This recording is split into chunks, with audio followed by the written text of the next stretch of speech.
ನಿತ್ಯ ಜೀವನಕ್ಕೆ ಸ್ವಾಗತ. ನಾನು ಇವತ್ತು ಕೋರ್ಟ್ಗೆ ರಾಮಬಾಣವಾದಂಥ ಕರ್ಮೀನ್ ಹುಳಿನ ಮಾಡೋಣ ಅಂತ ರೆಡಿ ಮಾಡಿದ್ದೀನಿ. ಬನ್ನಿ ಹೇಗೆ ಮಾಡೋದು ಅಂತ ನೋಡೋಣ ಸ್ನೇಹಿತರೆ.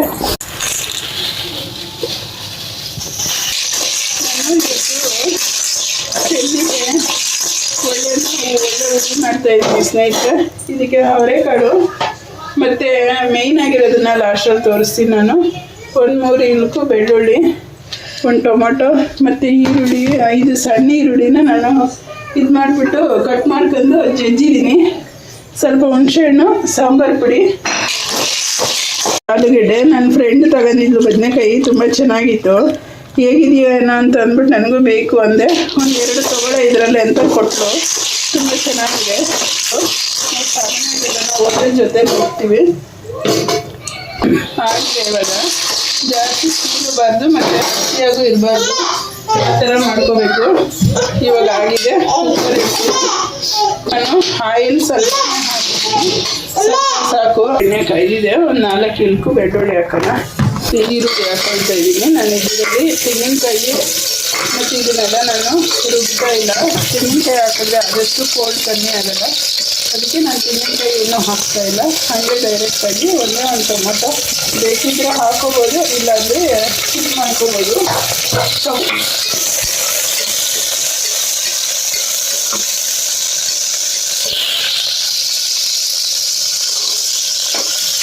ನಾವು ಟೊಮೊಟೊ ಜೊತೆಗೆ ಈರುಳ್ಳಿ ಜೊತೆಗೆ ಪೌಡ್ರು ಹುಣಸೆಹಣ್ಣು, ನಾನು ಹುಣಸೆಹಣ್ಣು ಬಜ್ಜಿ ಯಾವಾಗೂ ರೆಡಿ ಇದೆ, ಅದನ್ನು ಕುದಿಸಿರ್ತೀನಿ.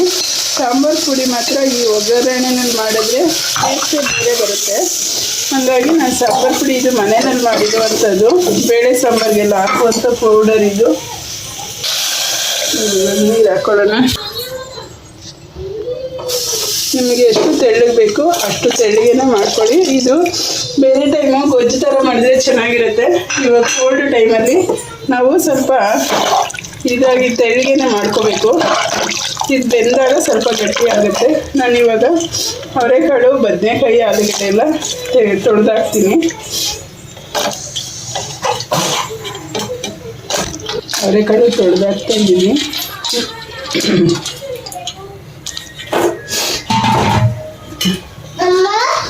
ಮತ್ತು ಉಪ್ಪು, ರುಚಿಗೆ ತಕ್ಕಷ್ಟು ಉಪ್ಪು ಹಾಕೊಳ್ಳೋಣ.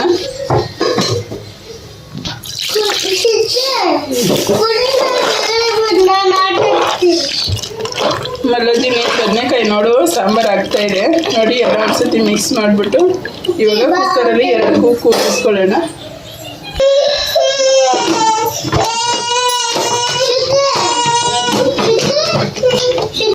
ಹೇಳಿದ್ದು ಕರಿಮೀನು ಈ ಕೋಲ್ಡ್ಗೆ ತುಂಬ ಒಳ್ಳೆ ರಾಮಬಾಣ ಇದು. ನಮ್ಮನೇಲಿ ಎಲ್ಲರಿಗೂ ಆಲ್ಮೋಸ್ಟ್ ಕೋಲ್ಡ್ ಆಗಿದೆ, ಅದಕ್ಕೆ ನಾನು ಇವತ್ತು ಈ ರೆಸಿಪಿನ ಮಾಡ್ತಾಯಿದ್ದೀನಿ. ನಾನು ಯಾವುದೊಂದೂ ಆದಷ್ಟು ಕೆಲವ್ರನ್ನ ನೋಡಿ ನಾನು ಸುಳ್ಳು ಥರದನ್ನು ಸಬ್ಸಿಡಿಗೋಸ್ಕರ ನಾನು ಮಾಡಲ್ಲ ಸ್ನೇಹಿತರೆ. ಆದಷ್ಟು ಅನುಭವದಿಂದನೇ ಮಾಡ್ತೀನಿ. ನೀವು ಸರಿ ತಪ್ಪು ಅಂತ ಅನ್ನೋದನ್ನ ಆಲಿಸಿ ಎಲ್ಲನೂ ನೋಡಿ ಇದು ಮಾಡ್ಕೊಳಕ್ಕೆ ಹೋಗಬೇಡಿ, ಗೊಂದಲ ಮಾಡ್ಕೋಬೇಡಿ. ನನ್ನ ವಿಡಿಯೋ ಯಾರು ಹೊಸ್ದಾಗಿ ನೋಡ್ತಿದ್ದೀರಾ ಸಬ್ಸ್ಕ್ರೈಬ್ ಮಾಡಿ, ಸಪೋರ್ಟ್ ಮಾಡಿ, ಲೈಕ್ ಮಾಡಿ. ನೀವು ಒಂದು ಲೈಕ್ ಮಾಡೋದ್ರಿಂದ ನನಗೆ ಎಷ್ಟೋ ಜನಕ್ಕೆ ಶೇರ್ ಆಗುತ್ತೆ. ಎಣ್ಣೆ ಹಾಕಿದ್ರೆ ಇದರಲ್ಲಿರೋ ಬೆಸ್ಟ್ ಎಲ್ಲ ಹೋಗಲ್ಲ, ಹಾಗಾಗಿ ಎಣ್ಣೆ ಬೇಡ, ಹಾಗೆ ಹುರ್ಕೋಬೇಕು. ಇದು ತೆಗೆದುಬಿಟ್ಟು ಇದು ತಗೊಂಡಿದ್ದೀನಿ. ಇವಾಗ ನಾನು ಓಪನ್ ಮಾಡ್ತೀನಿ. ಇದು ಬೇಯ್ತಾ ಇದೆ. ಇಷ್ಟು ಬಿಸಿನಲ್ಲಿ ತೆಗಿಬೇಡಿ, ನಾನು ತುಂಬ ಬಿಸಿನಲ್ಲೇ ತೆಗೆದೆ. ಇವಾಗ ಇದನ್ನು ತೊಳ್ಕೊಬರ್ತೀನಿ.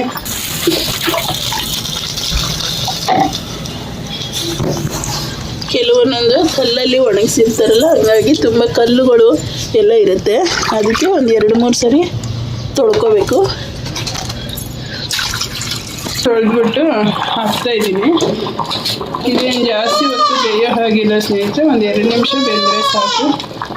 ಈ ಕಾಳು ಮತ್ತು ಇದೆಲ್ಲ ತರಕಾರಿ ಏನೋ ಬೆಂದೋಗುತ್ತೆ, ಕಾಳು ಬೇಯಲ್ಲ. ಅದಕ್ಕೆ ಕುಕ್ಕರಲ್ಲಿ ನಾನು 2 ಕೂಗು ತಗೊಂಡಿದ್ದೀನಿ. ನೋಡಿ ಹಿಂಗೆ ಮಿಕ್ಸ್ ಮಾಡ್ಕೊಳ್ಳೋಣ. ಒಂದು 2 ನಿಮಿಷ ಬೆಂದರೆ ಸಾಕು ಸ್ನೇಹಿತರೆ.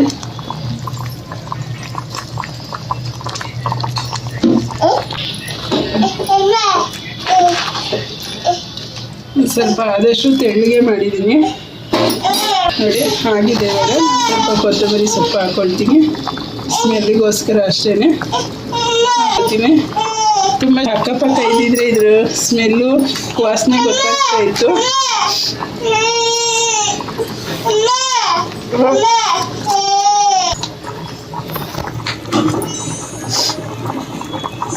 ಒಳ್ಳೆ ಘಮ ಬರ್ತಾ ಇದೆ. ನಾನು ನೆಗಡಿ ಆಗಿದೆ ಆದರೂ ಸಹ ಇದ್ರ ಪರಿಮಳ ಗೊತ್ತಾಗ್ತಿದೆ ನನಗೆ.